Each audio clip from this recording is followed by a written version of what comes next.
I am sitting in my office right now, looking out through the floor-to-ceiling windows at the city lights below. 6 months ago, my mother left me a voicemail. She called me the most selfish, ungrateful son she had ever raised. She said I was dead to her. And you know what? I did not cry. I did not call her back, because by then I had already learned the hardest lesson of my life, that some people only love you for what you can give them. Before I begin this story, let me know in the comments where you are watching from today. If this story resonates with you, please hit that like button and subscribe to the channel. Now let me take you back to where it all started, when I had nothing but a dream and $200 in my pocket. My name is Lee, and I grew up in a small town in Ohio, the kind of place where everyone knows everyone, and secrets do not stay hidden for long. Except mine did. Because nobody paid enough attention to me to notice. My father, Harold, worked as a mechanic at a local auto shop. He was a decent man when he was sober, which was not often. Most nights he came home smelling like whiskey and engine oil, and we kids learned to stay out of his way. My mother, Patricia, was a homemaker who spent most of her time complaining about how hard her life was. She had dreams once, she told us constantly, but we children took those dreams away from her. Then there was my older brother, Derek, 4 years my senior. Derek was the golden child, the one my parents invested everything in. He was the first to go to college in our family, funded entirely by my parents, who took out loans they could barely afford. When Derek walked into a room, my mother's eyes lit up like Christmas morning. My younger sister, Brenda, came 2 years after me. She was the baby, the little princess who could do no wrong. And then there was me, the middle child. The forgotten one. I still remember my 16th birthday like it was yesterday. I woke up that morning expecting something, anything, a card maybe, or at least someone saying happy birthday. But the house was quiet. My mother was busy preparing for Derek's graduation party happening that weekend. My father was already at work. Brenda was at a friend's house. I sat at the kitchen table alone, eating cereal, waiting for someone to remember. Nobody did. That night at dinner I finally said something. "It is my birthday today." My mother looked up from her plate, surprised. "Oh, honey, I am so sorry. Things have been so busy with Derek's graduation. We will do something next week, okay?" Next week never came. There was no cake, no presents, no celebration, just another day of being invisible. That was the moment I realized something fundamental about my place in this family. I was not important. I was just there, taking up space, breathing the same air as the people who were supposed to love me most. When I turned 18, I made a decision that would change my life forever. I packed a small bag with everything I owned, which was not much, and I left. I had exactly $200 saved up from odd jobs around the neighborhood. My mother did not even notice I was gone until 3 days later, when she needed someone to mow the lawn. I took a bus to Columbus, a city big enough to disappear in, but close enough that I could still call Ohio home. Those first few months were brutal. I worked as a waiter at a diner, pulling double shifts for minimum wage plus tips.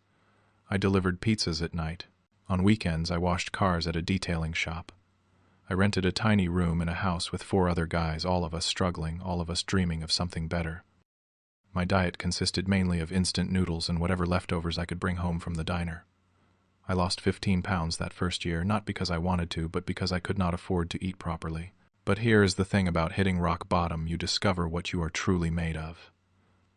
Every night after my shifts, I would walk to the public library before it closed. They had free computers there, and I taught myself everything I could about business, marketing, and selling online. I read books about entrepreneurs who started with nothing and built empires. I took notes in a worn notebook that I still have to this day. I dreamed of starting my own company someday.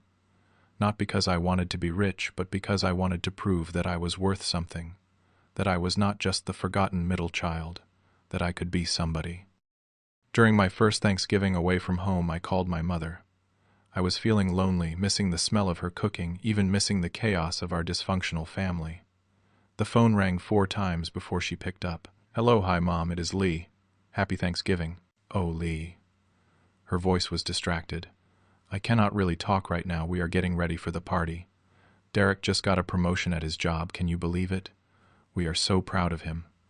"That is great, Mom. I just wanted to say hi and tell you that I am doing okay here in Columbus." "That is nice, honey. Listen, I have to go. The turkey needs basting." She hung up without asking how I was, where I was living, or what I was doing. She did not even say she missed me. That phone call lasted less than 2 minutes. I put down the phone and sat in my empty room, listening to my roommates laughing downstairs with their own families calling them. I made a promise to myself that night. I would build a life so good that I would never feel that empty again. It took me 5 years of saving every penny, working every hour I could, and learning everything possible about craftsmanship and e-commerce. By the time I was 23, I had saved $5,000. It was not much, but it was enough to start. I opened an online store selling handmade leather goods. I taught myself leatherworking from YouTube videos, practicing for hours until my fingers bled. I bought my materials from discount suppliers, set up photo shoots in my cramped apartment using natural light, and wrote every product description myself. The first 6 months were devastating. I sold exactly 0 products. Every day I checked my store, hoping to see a notification that anyone had placed an order. Nothing. I was burning through my savings on materials and website fees, and I started to wonder if I had made a terrible mistake.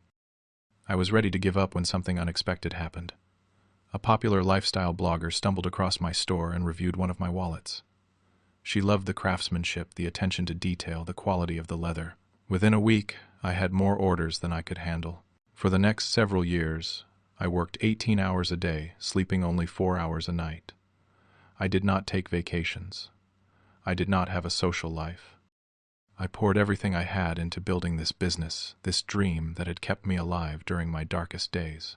And during all of that time, 5 years of struggle and sacrifice, my family never once reached out to ask how I was doing. Not a single phone call.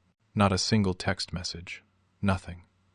By the time I turned 30, everything had changed. My little online store had grown into a legitimate company worth over $2 million. I had moved into a real office space with 12 employees who believed in the same vision I did.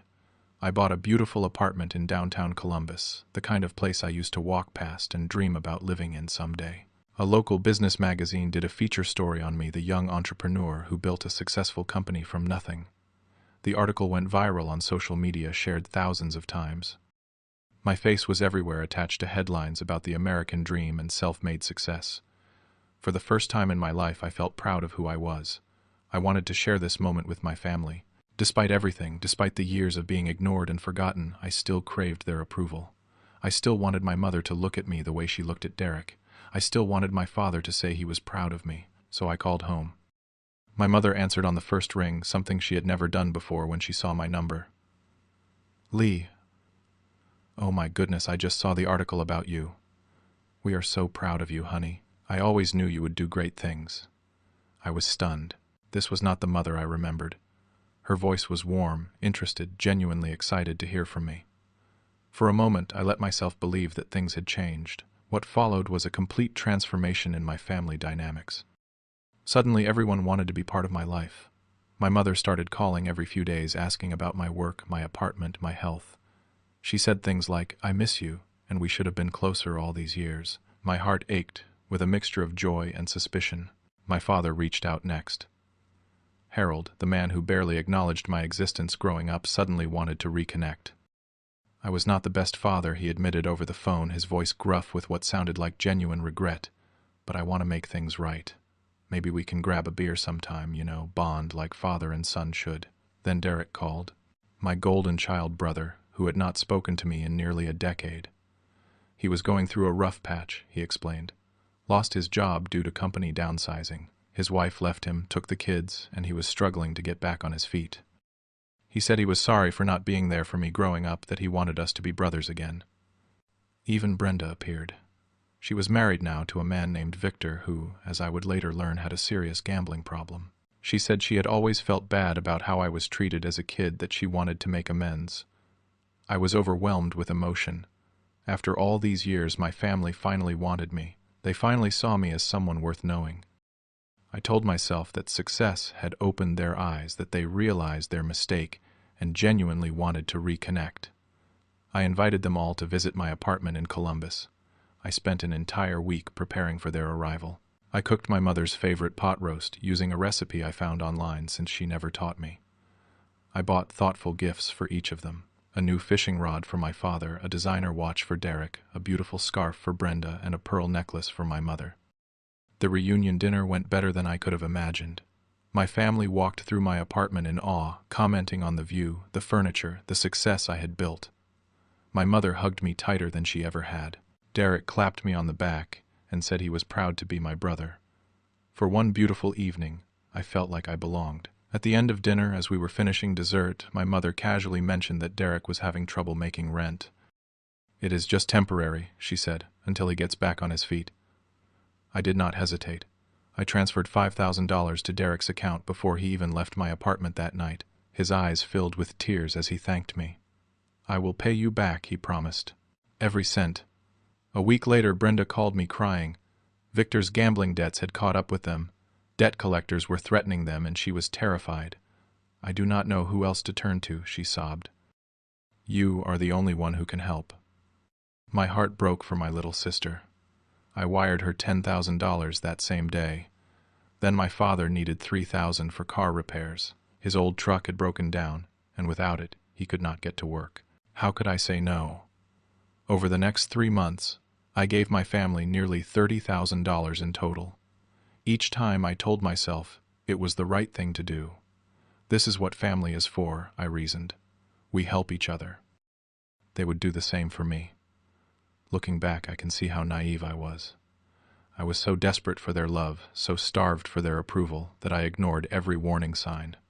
The requests kept getting bigger. The gratitude kept getting smaller. And slowly everything began to change. Derek came to me with a new request. He wanted me to buy him a car.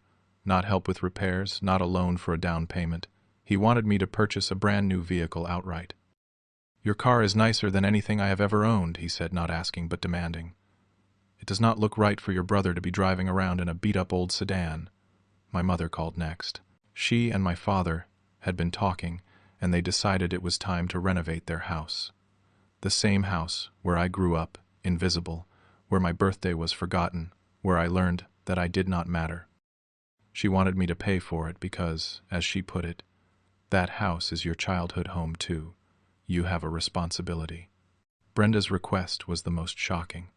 She wanted me to pay off Victor's entire gambling debt. "We are talking nearly $50,000. If you really love me," she said, "you will help save my marriage." I started to push back. I explained that while I was doing well, I was not made of money. I had employees depending on me, a business to run my own bills to pay. I could not simply fund everyone's lifestyle indefinitely. The change in their attitudes was immediate and brutal. My mother's sweet voice turned sharp and accusatory. "You have all this money and you cannot help your own family. What kind of son did I raise?" Derek was even worse. "I am your older brother. Mom and Dad sacrificed everything for this family, including for you. You owe us." Brenda stopped calling me altogether unless she needed something. When I tried to reach out just to talk, she would rush off the phone, suddenly too busy for a conversation that did not involve a check. I started having trouble sleeping. I would lie awake at night replaying conversations in my head, trying to figure out where things went wrong. My work suffered. My health suffered. The joy I once felt in my success was replaced by a heavy weight of obligation and guilt. I did not understand how we had gotten here,